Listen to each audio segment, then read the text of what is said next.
Hey guys, Tony Rowe here, back with another Lead Chess Rapid game. And continuing in normal fashion, as of late I'm going to go for the Grünfeld. And I'll pre-move knight takes d5. Hope everyone's having a good weekend so far. I slept in really late. I stayed up really late. Essentially just wasting time. I didn't do anything particularly productive. But, you know, sometimes that's what the weekends are for. Sweet castles. Okay, I'm going to play a rare move that I enjoy playing. E6. And it's kind of just a constructive move with the bishop on c4. You're kind of blunting this diagonal, and you're introducing a little central tension if black decides to, or if white decides to try and relieve the tension on d4 with d5. And the most important thing is in a lot of Grünfeld positions, black will put his queen on the c7 square, and white will oppose it by rook c1, and then this is something of an annoyance. And by going e6, I give myself the option of connecting my rooks via queen e7 instead. Here, I'll probably go b6. I'm not particularly worried if black plays, or if white, I keep saying black. If white plays d takes c5. Black typically has good compensation after something like d takes c5, queen c7, c takes b6, a takes b6, etc. So I'm not super worried about that.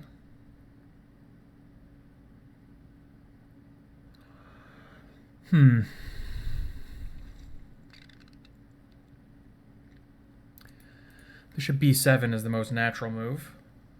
I'm kind of sort of leaning towards that. I don't necessarily see any reason why I wouldn't want to play that. D takes c5.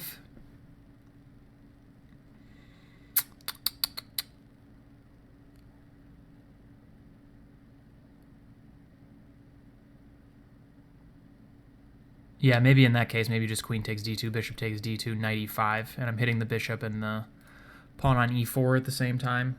That seems reasonable. If he goes d5, I always have knight e5 or knight a5.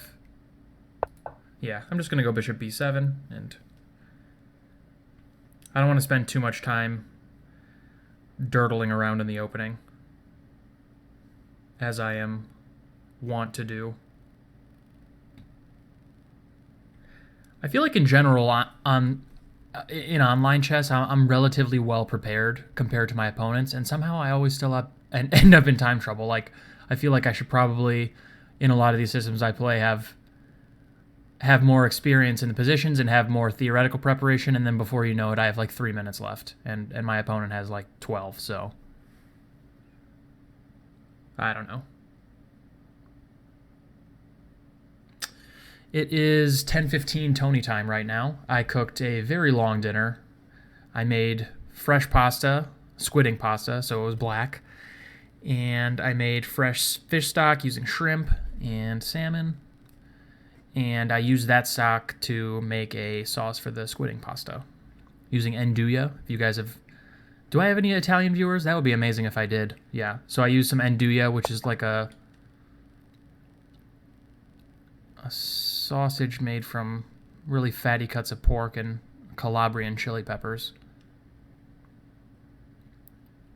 I'm thinking queen e7 here.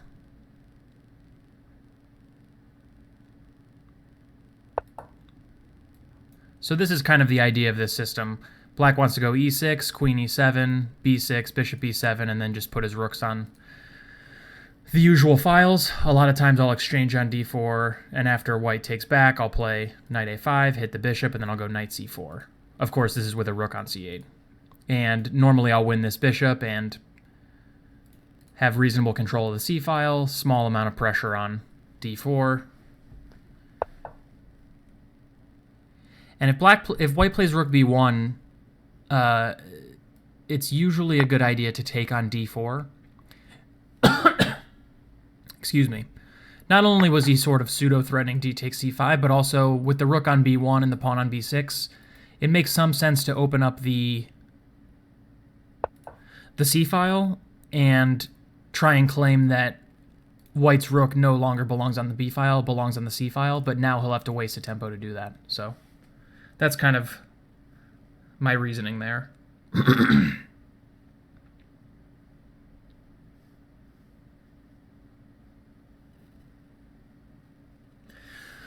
Yeah, so dinner was delicious, but it took forever. It takes a long time to make fresh pasta and fresh stock. But it was nice. Between that, I was watching Daredevil. You guys hip on Daredevil? Okay, so...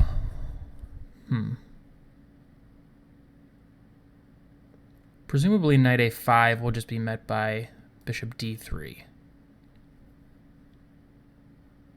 It's not to say that that's not a good idea anyway.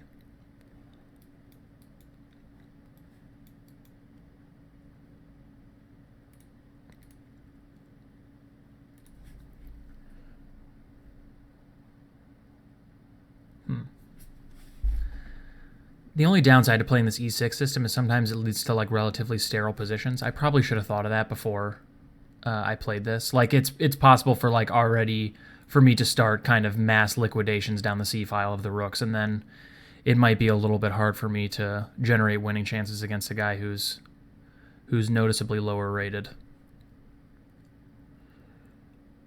That's kind of irritating. I'm sort of debating whether or not I want to go rook d8 or knight a5. The problem with going rook d8 is that if later I go knight e5 and decide to like exchange a bunch of stuff, that I'll likely waste a tempo going rook d8 to c8 instead of just knight a5 and takes rook c8 right away. But I kind of want to keep a little bit of tension and a little bit of complication, so I'm just going to go rook fd8 and continue that way.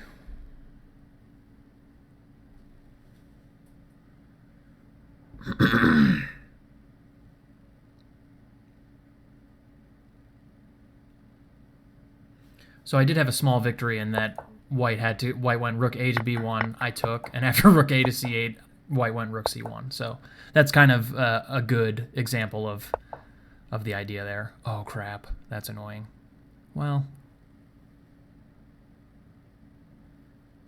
a little irritating. I suppose I probably have to go bishop f6. Yeah, I mean, that doesn't seem that bad, though. In general, in this e6 line, black is relatively pleased to exchange some pieces because, you know, white has a very solid and obvious sort of advantage in the center, in the central space, and so it doesn't much disappoint me to exchange off a set of pieces. How do I generate winning chances, though? I'm really not sure.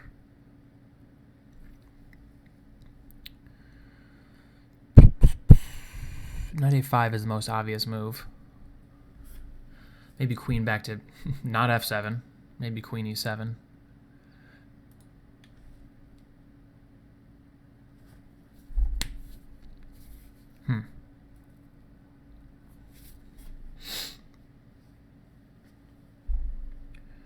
What do I do?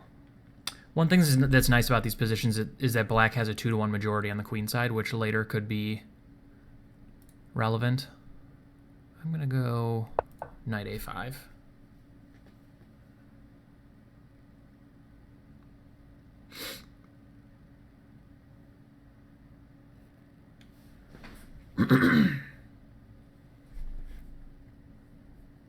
It's not like this majority is a decisive advantage or anything. It's kind of just a nice little practical bonus. I'm not sure it's really worth all that much, but better than nothing. So black is solid, but doesn't have much counterplay against these dudes here in the center. Maybe bishop a6.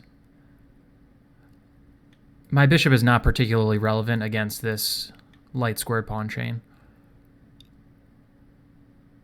Again, I think my queen is somewhat misplaced on f6. Queen e7 would be very reasonable as well.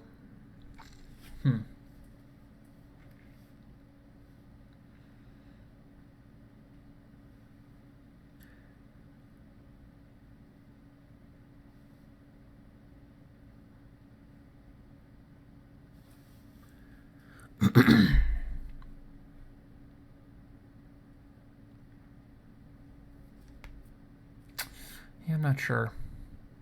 I'm just going to go queen e7. Heading into maybe one of these squares at some point. Eventually I can just take this, but I'm not certain I want to take it right away. It could be the case that after this, maybe a rook swinging back to a1 would be irritating, so I'm not going to do that yet. Bishop a6 or rook c1 is probably on the menu here at some point, but I'm really reluctant to trade all of the rooks off, at least right away. It's probably going to happen, but I'm just like sort of in denial about it, so.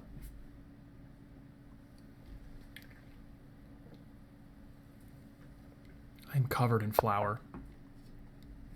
It looks like I either came out of a kitchen or came out of a scene of Scarface. It's up in the air. Now I'm tempted to take this and just put my bishop on this square, but e5 is a little bit unusual. I suppose he wants to, he wants to do something like this, but there's a very good chance I'm just going to take that thing. Anytime that becomes even remotely an issue.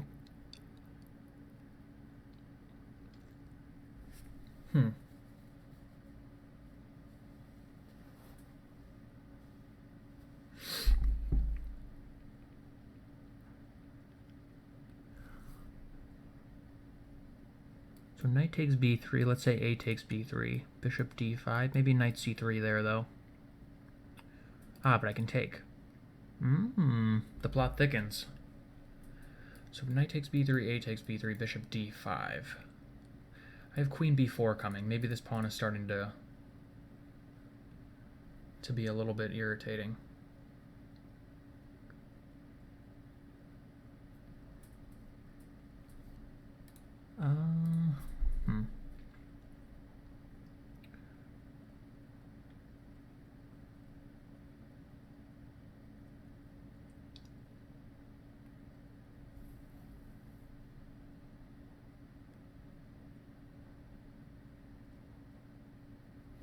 Is it better to keep this knight to try and pressure this d4 pawn? I'm not sure. Bishop a6 is also very natural, but I'm worried after knight c3, then this square is not covered, and this becomes annoying again.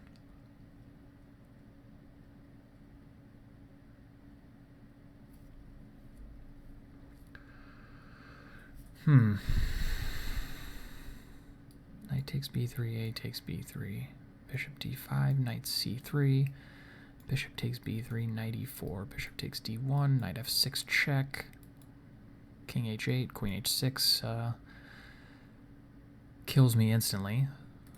So knight takes b3, a takes b3, bishop d5, knight c3, bishop b3, knight e4, bishop d1, knight f6 check, king f8 is forced, I guess.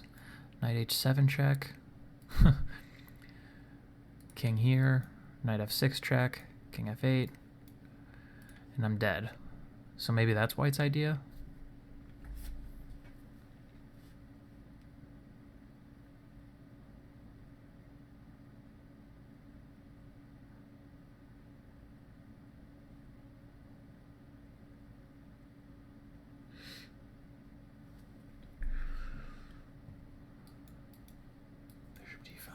I have a hard time believing that works. Oh, I have king g7. Okay, so maybe I can do that. I'm going to take this thing. It might not be the correct decision to go into this bishop versus knight, but I like my bishop a lot more now that he's played e5, so. And now queen b4 or bishop d5 first. Somehow I feel like queen b4 is more natural now that I look at it.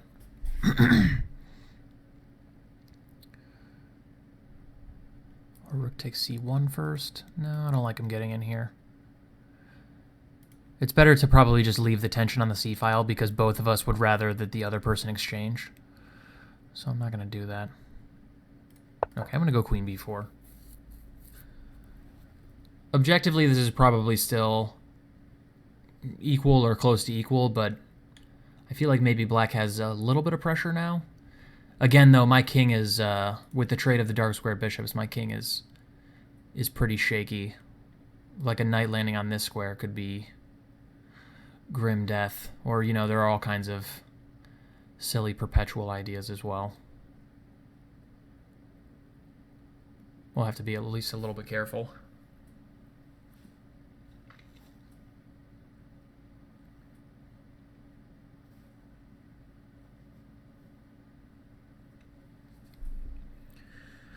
So my next move, if it was my turn, I would go bishop d5, and I'm pretty close to winning this pawn. Like, if he has to go rook b1, then my rook gets into c2 or something, and then that's going to be really uncomfortable.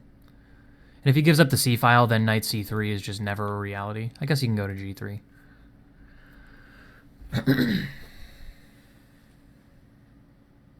God, I feel like my opponent's taking forever, and I'm still down 2 minutes. Unbelievable.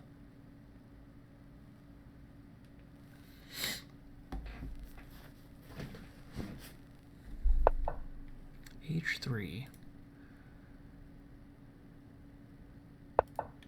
Just going to go bishop d5 without thinking very much. I need to gain a little bit of time back on the clock, I think. And it's a relatively obvious move anyway.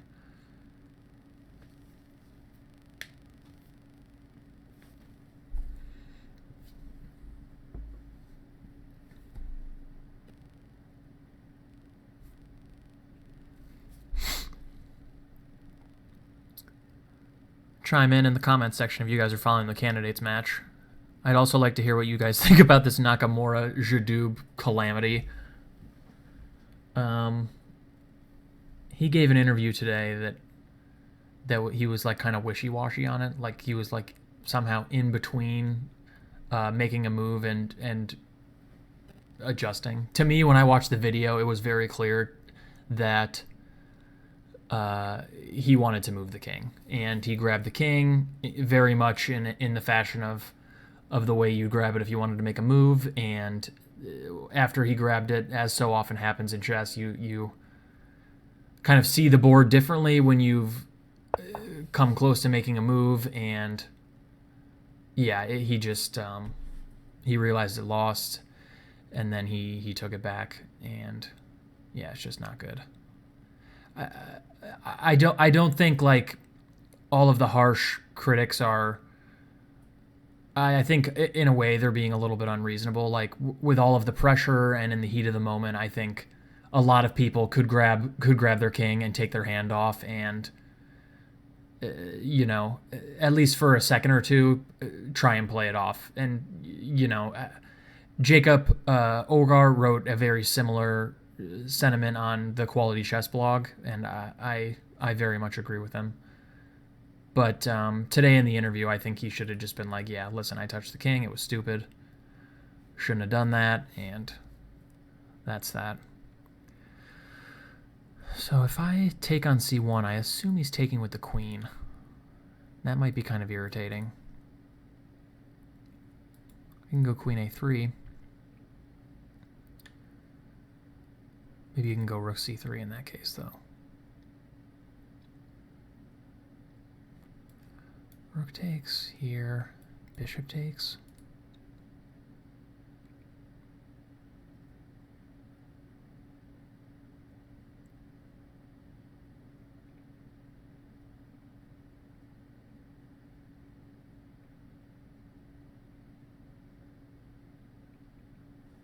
You can just go something like a5 too.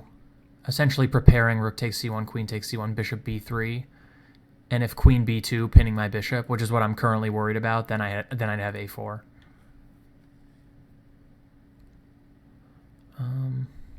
Jeez. Rook d3, interesting. This is kind of an irritating positional threat.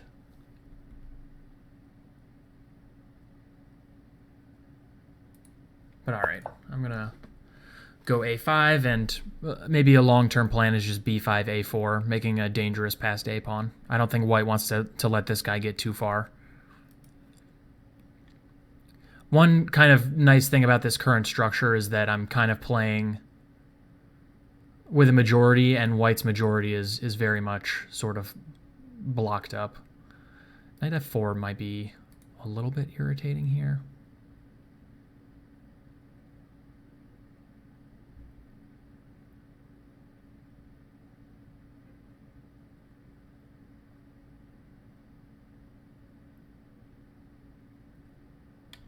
But I suppose knight f4 takes, queen takes, bishop b3 is possible.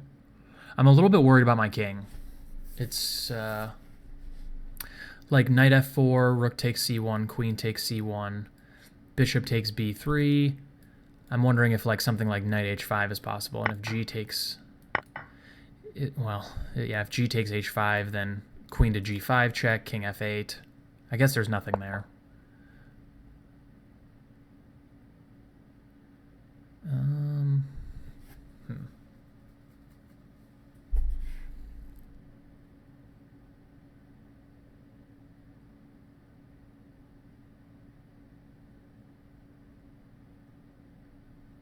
Thinking about rook c6, just going into the heavy pieces ending, and rook c6 specifically because knight takes d5, e takes d5, e6 wouldn't be a threat in that case. Or at least wouldn't be annoying. I could go b5, and if knight takes d5, e takes d5, e6, maybe I can just go rook e8, e takes f7, king takes f7. Yeah, but queen f4 check is kind of irritating in that case. I could just retreat the bishop as well. It's not like that's looking all that dangerous right now.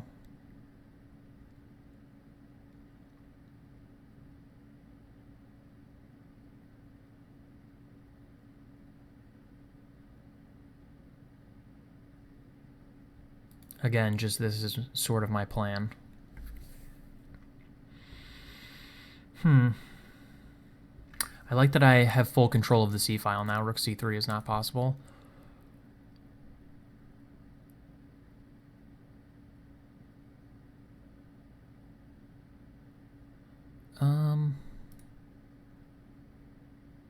It's kind of a weird idea, but if something like bishop b7, I'm just wondering if d5, e takes d5, knight takes d5, bishop takes d5, rook takes d5. Yeah, it's just not that. Doesn't look like anything all that exciting for black. It'll be interesting to see if I miss some opportunities sort of in the last maybe 6 or 7 moves to squeeze out a little bit more than I got here, but or at least give me a little bit more in the practical opportunities department. But I don't mind my position right now either. So he wants to go h5. I'm not certain I'm all that concerned about that yet. Maybe I should be.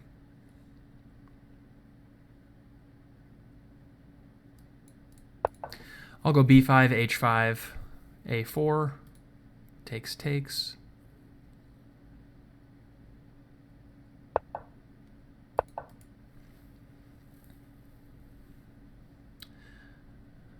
My king's a little shaky. I mean, there's no doubt about that. Whether or not black can actually do, or white can actually do anything about it, whole separate question. Okay. Well, white has to be careful moving his queen too far away, because queen b1 will bag a rook. I suppose I'll take this way. And again, e6 is not possible because of my brilliant prophylactic maneuver, rook c6. And I mean brilliant in the most sarcastic way humanly possible. One problem for me now is that a3 is just not working, presumably. So I have to find some way to break through. Yeah, f5 is going to be kind of terrifying, isn't it?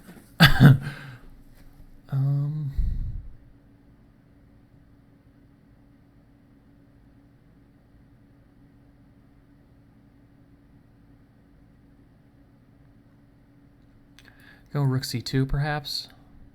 Rook c2, f5, queen b2. Maybe queen g3 in that case, though.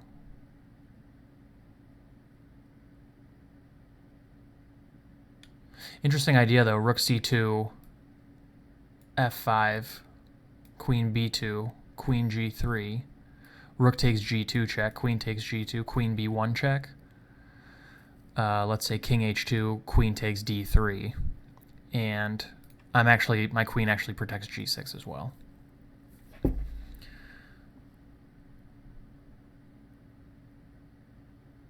I kind of like that idea. I mean, I don't think I'm going to lose a queen ending. And in a queen ending, this a-pawn might be a pretty serious issue for black or white. I'm mixing up my colors rampant today.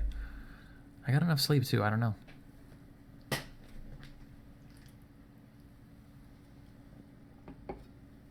Maybe I need more caffeine.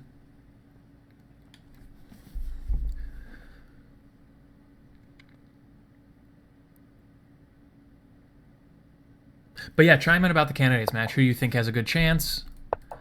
Who you think has no chance at all?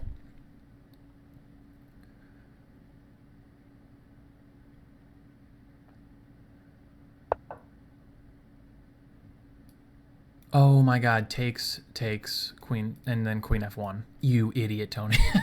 I just totally bungled this. I wonder if I can check first. So check there, takes there. But then he can take with the king. Wow, that's irritating. My whole plan foiled. One idea is to go check king h2 and then here. But maybe he can just move his queen in that case. But moving his queen, he'd have to move it to one of these squares, or else it hangs a rook. Ay. I have no time. I'm just going to play this check. I'm really sad that idea didn't work. I was really excited about that combination. Just a total visualization problem. That happens sometimes to me. It's dumb. Ay. Okay, well, I like having my queen on this diagonal anyway. It seems useful. So we'll do that. In a pinch, maybe I can go a3, and after rook takes a3, I can just take on f5. Queen h3 loses a queen. I'm currently threatening mate. Wow, he's just, he's taking the walk. Respect. But also, you're kind of a crazy person.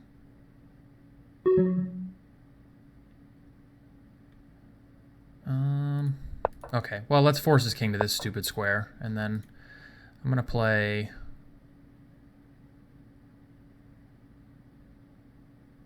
I don't know, maybe this. With the very subtle threat of mating him on f5. Rook f3 is the most sort of normal reaction, and then I think I'm going to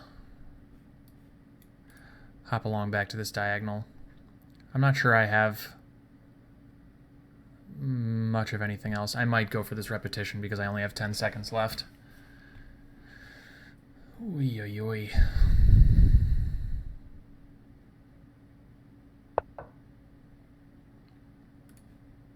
Going for it. Well, okay. I'm a little bit surprised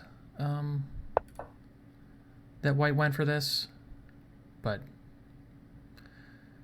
I mean, I'm winning d4s. I can trade a3 for d4 essentially at any time, and then maybe I'm winning e5, but we'll see. Yeah. So I take this guy with check,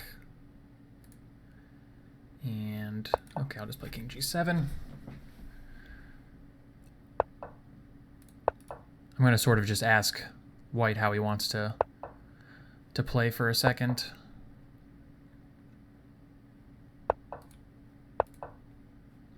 I'm just kind of making moves here. Maybe I can attack this guy now. No.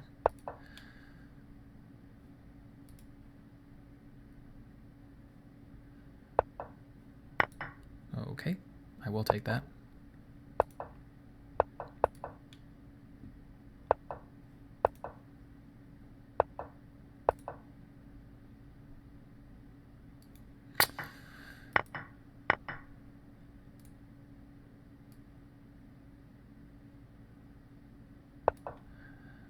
Nothing super exciting really here.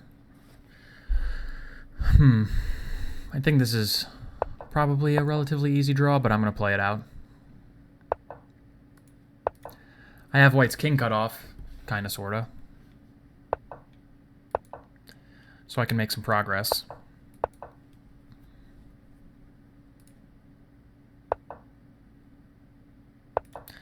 I'll throw in this check. It doesn't actually do anything, but...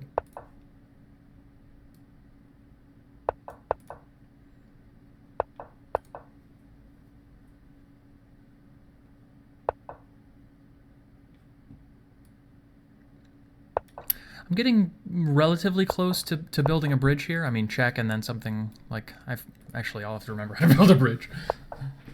But that's all right. I think I can do that.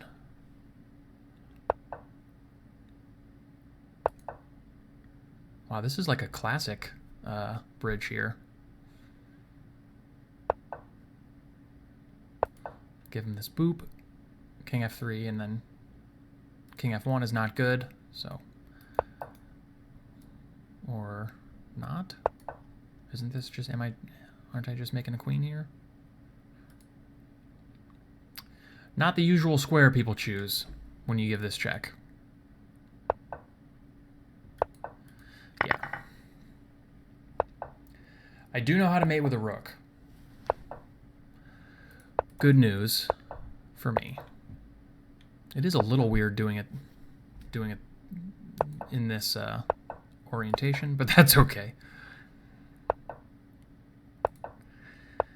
Make sure I'm not stalemating the guy.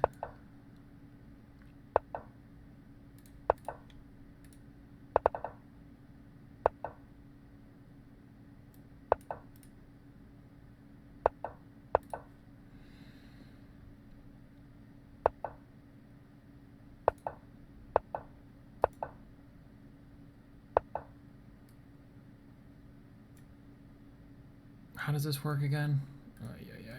Okay.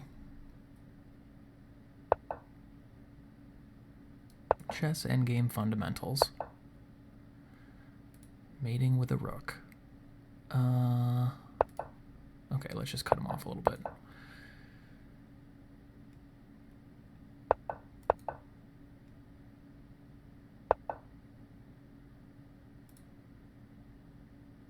Oh my god, why is this happening to me?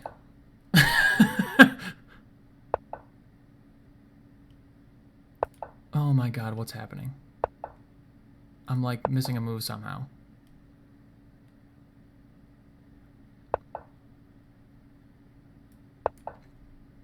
Oh my god, I almost flagged. I don't want my rook on this square, damn it. How do I do this? Oh, I don't have any time. He's gonna go back. Ah, there we go. That's what I was missing. I knew there was a waiting move somehow. There we go. God, I'm an idiot. That's hilarious. No, I don't want to play again. I've embarrassed myself a sufficient amount this game already. Ay. So how many mates did I miss? Probably like 14 at the end, but that's okay. I knew that I was missing some tempo move, but with like 1 second on my clock, I was just making any move I could think of. All right, so I finally get an exchange Grünfeld, which is nice. I've been wanting to test out this e6 line for a while. I think queen d2 is the main move. I looked at d takes c5, but I just think I thought after either knight e5 or queen a5, black was totally fine. I think black's compensation in this shattered double isolated c-pawn structure is usually more than sufficient in the Grünfeld. I wouldn't generally worry all that much about this line. Yeah, queen d2 and then b6, rook fd1, bishop b7. Again, something like this, I think I mentioned this. Okay, rook takes d2 and then knight e5 in the during the game. And the point is that I'm attacking this thing and this thing at the same time. And of course, if bishop d3, I take and then take here.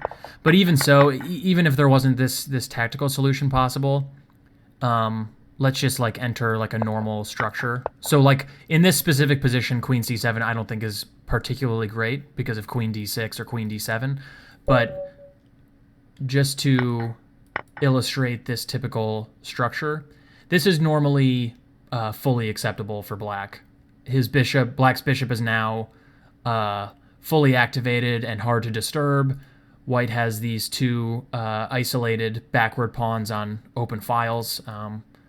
Black will typically play knight a5, bishop a6. Some piece will come into c4, rook fc8, and have good pressure against these pawns and, very active pieces. So this would be fully acceptable. f3, very natural move, stunting this bishop. I can't remember if I said biting on granite already.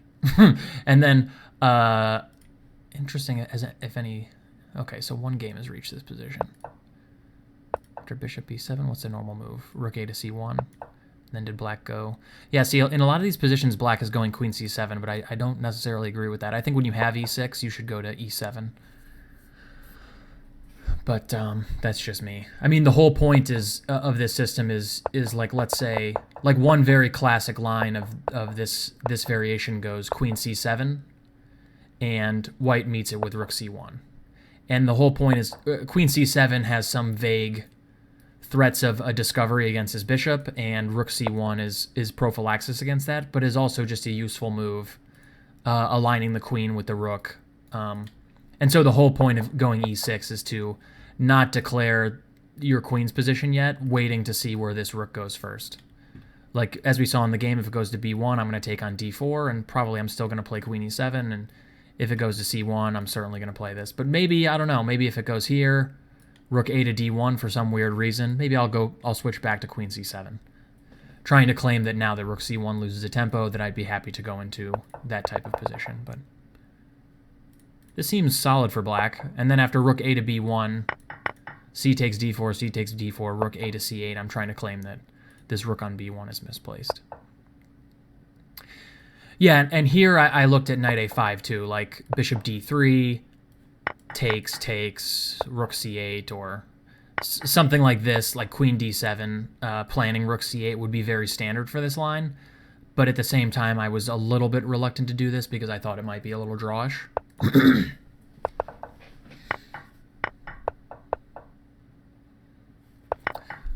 Yeah, queen e3 is a good move, I think, just getting the queen off the file here. Maybe even in this specific position, I have kind of a tactical threat of knight takes d5, knight takes d4, knight takes d4, e5. I'm not sure. Like if white just goes, like, let's say king h1 or something, can I take this, e5? Yeah. And then, yeah, there's no way I'm not at least a little bit better here. So queen e3, good move. Now knight takes d4, of course, just like rook takes d4 or something. And there are probably a lot of moves that are possible for black here. A6 planning b5 comes to mind. Queen e7. Wow, I played terrible. Oh dear. Maybe we'll look at some of this computer analysis later, because I just played absolutely horrendous, it looks like. Okay, well, I'm sure it has to do with the Lucena position in time trouble, and then my embarrassing mating with a rook. Another good question is what happens after this. I analyzed this, takes here and then here, but somehow I felt like black should be fine. Yeah, if I go here, I think I lose. Yeah. And I thought here was a little bit dangerous as well. Yeah. And by dangerous, I mean immediately losing. But king g7, once I saw this, then, okay. This is just winning for black. Probably just even here is something I would play in. Yeah.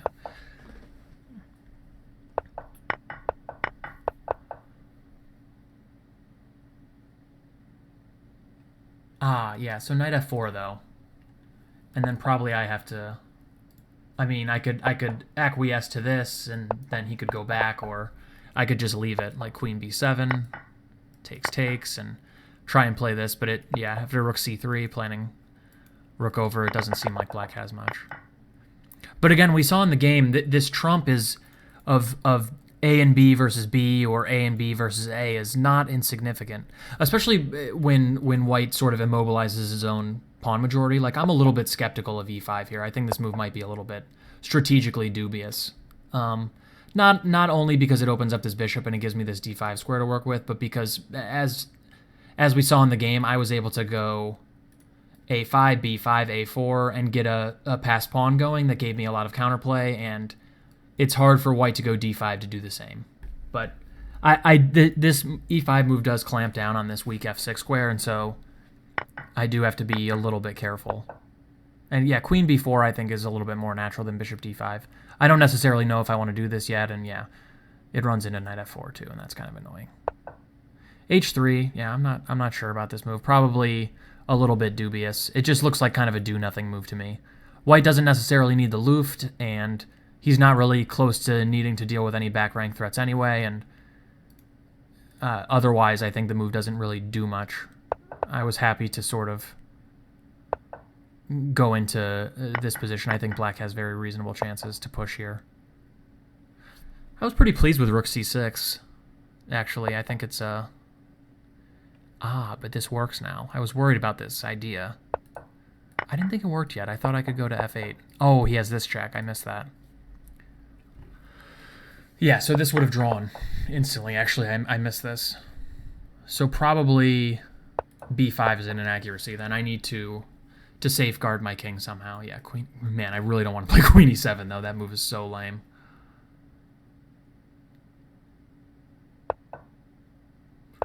Or even here. Yeah, I need to play something else. How does this work? My rook is guarding d8 still. So, yeah, maybe rook c6 is... I thought about this move, actually. But somehow I liked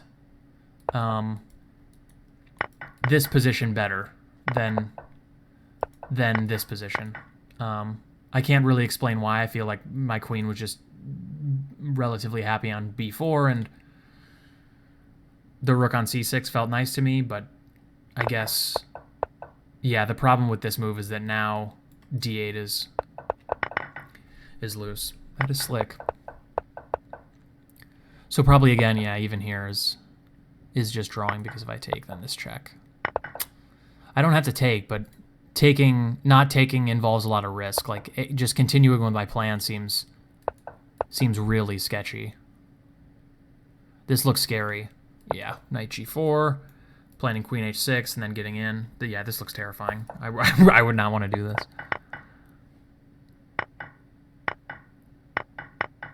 Somehow now I feel like black is better, though, because, yeah, white has f4, f5, but white's king is just as weak, and this a pawn is a little bit scary, too, I think.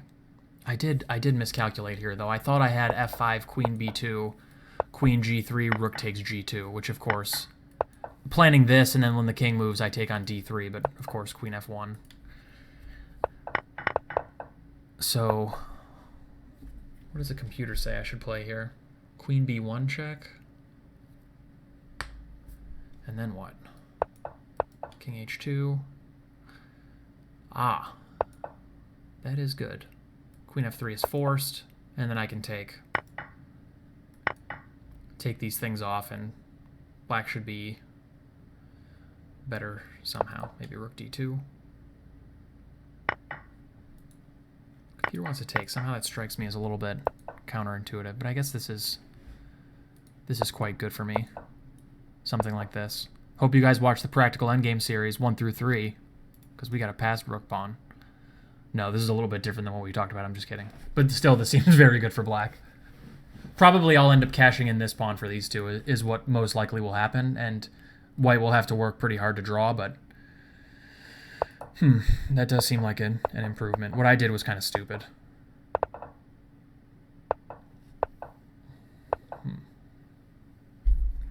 This move seems extremely risky, king h3 and then here, but I had almost no time at this point, and so I really lacked a reasonable follow-up. I thought about like rook h6. It seemed reasonable. Just, of course, stopping f takes g6, but also maybe just taking myself and then playing rook g6 or something. God, this is scary. Yeah, this is a scary position, especially in time trouble.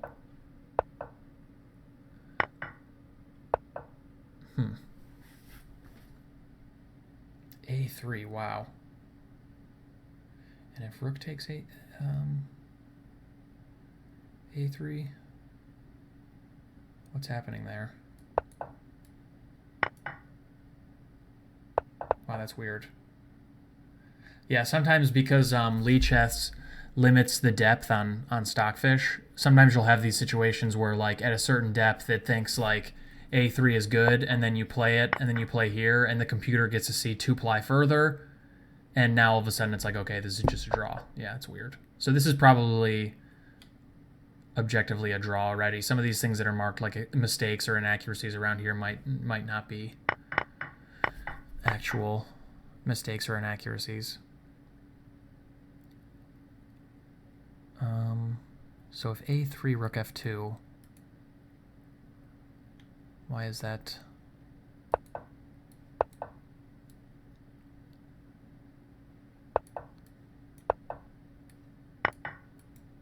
Ah, check, and then I go back. Damn. Yeah, that would have been good.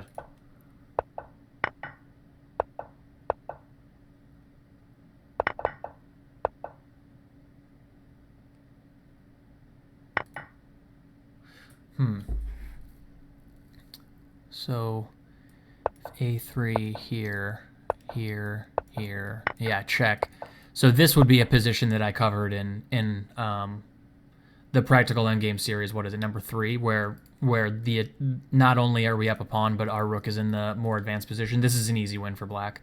My king will just come up and likely win this pawn too, and black wins very, very straightforwardly. So yeah, in this position, this is it. Missing this move is a serious mistake because I'm just, yeah, dead winning after this and then switching over. So that would have been a nice way to finish this game.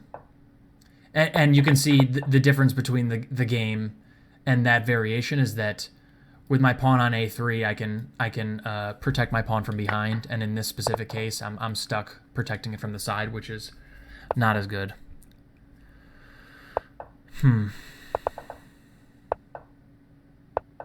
I mean, yeah, even here, black is the only person that can win, though. Objectively, I don't think. With my pawns on this square and my rook having to protect them on this stupid square, it's not that easy to do, but white sort of screws it up a little bit here and lets me transpose into well, I probably should have just maybe even played this. Yeah, I don't know why I didn't play that. I mean, I'm bagging this pawn no matter what. I mean, I just didn't have any time. I always do this myself. I'm not the greatest bullets player, but yeah, this would have just been a simple win as well, because next move I'm just taking this pawn no matter what, and then, yeah, it's over. Up 2 pawns, my rook behind the passed pawn, that would have been very simple. But I lose the A4 pawn, and then this becomes quite a bit harder. But practically, there are still some problems here for black, because now his king is cut off, and if he, as we saw in the game, if he makes a couple of slightly inaccurate moves, it becomes extremely hard for him to draw. And already here, it seems like it's just kind of easily winning for black, because I'm gonna get to build a bridge no matter what. Yeah, the normal way is here, and then I believe this is winning, because the idea, if you've never seen this, it's the most common way to win this position is if white just waits. Now we can go king here, and if we don't do this and we go king here, then black can just check, and if we go here, threatening to queen, then check again, and we have to protect the pawn, and white can just continue to check. So if I were to go here, he checks again, and again, like, any square like this would lose the pawn, and I'd have to go back, and then eventually he'll check me back into my hole. Oops, something like this, of course, and then we're back to where we started. So, but we can do what's called building a bridge, going here, this move specifically, and then if white just waits, now we can play this. And if check, here, check, we protect the pawn. And after this check, we run up. And after this check, now you notice we can block, and the pawn promotes. So that would be that if you're not familiar with building a bridge, that's what people mean when they say building a bridge in rook endings. And if you there's tons of information on this position specifically. Let's go all the way back. This position specifically, it's called the Luthena position. A lot of people call it the Lucina or Lucena position, but I think it's actually Luthena is Castilian, and so it has the weird like lispy C sound. And yeah, the key move here is to go check, and as we see in the game, this move loses instantly, so white needs to go to one of these squares, and then we can build a bridge with this, and then just walking our king out is winning. So, but here I kind of shamed myself. Let's see. Oh, just this wins instantly, right? Because here. That's funny.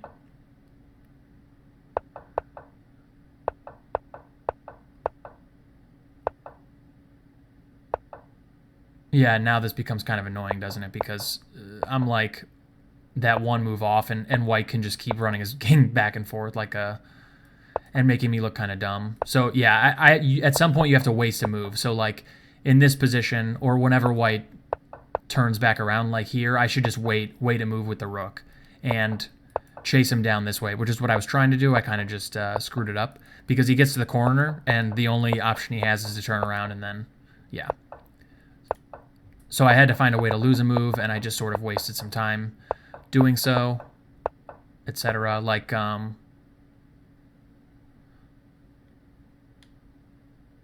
yeah, I suppose I can do the same with just I could have just left my rook on one of these squares and did something like this. Yeah, because if here, then I can just move my rook again, and this is mate. So okay, interesting game. Eventually I figured it out. I'm not totally incompetent. Okay.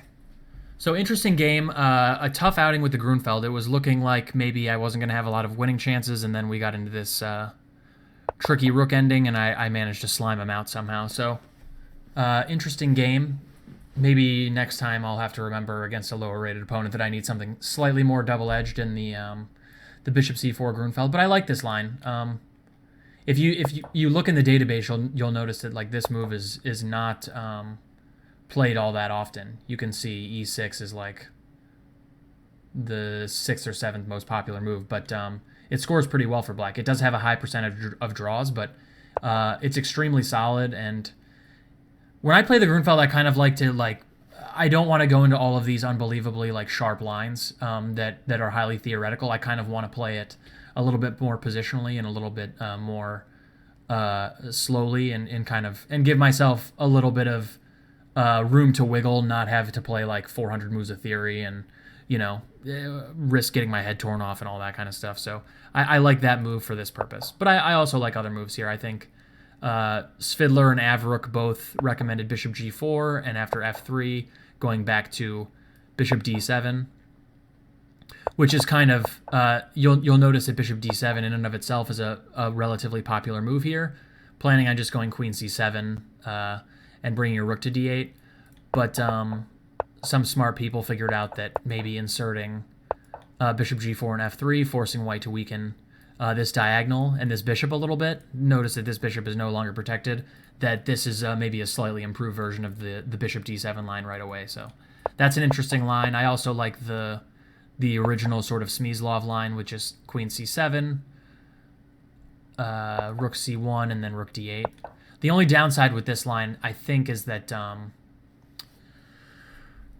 there's a line where white can grab a pawn, and black sort of just has to be content to equalize. I think it's bishop f4, queen d7, and then d takes c5. And I think after queen e8, bishop d5, this is pretty solid for black. Like bishop d7, I think queen b3 or queen d3 is the normal move, yeah. Then e6, yeah, and eventually black will play like b6 or something like that, and he'll be fine, but it's like, you have to be content to sort of like, again, it's maybe like the e6 line, and that black has few problems, but he'll probably regain his pawn and then just be like sort of equal in a relatively more simplified position. So yeah, interesting game. I hope you guys liked it. Hopefully I'll be back with 1 or 2 more videos this weekend. I have a pretty boring Sunday ahead of me, I think, so that'll be nice. Hopefully I can get a couple more games in. I hope you enjoyed it. I will talk to you guys later. Bye now.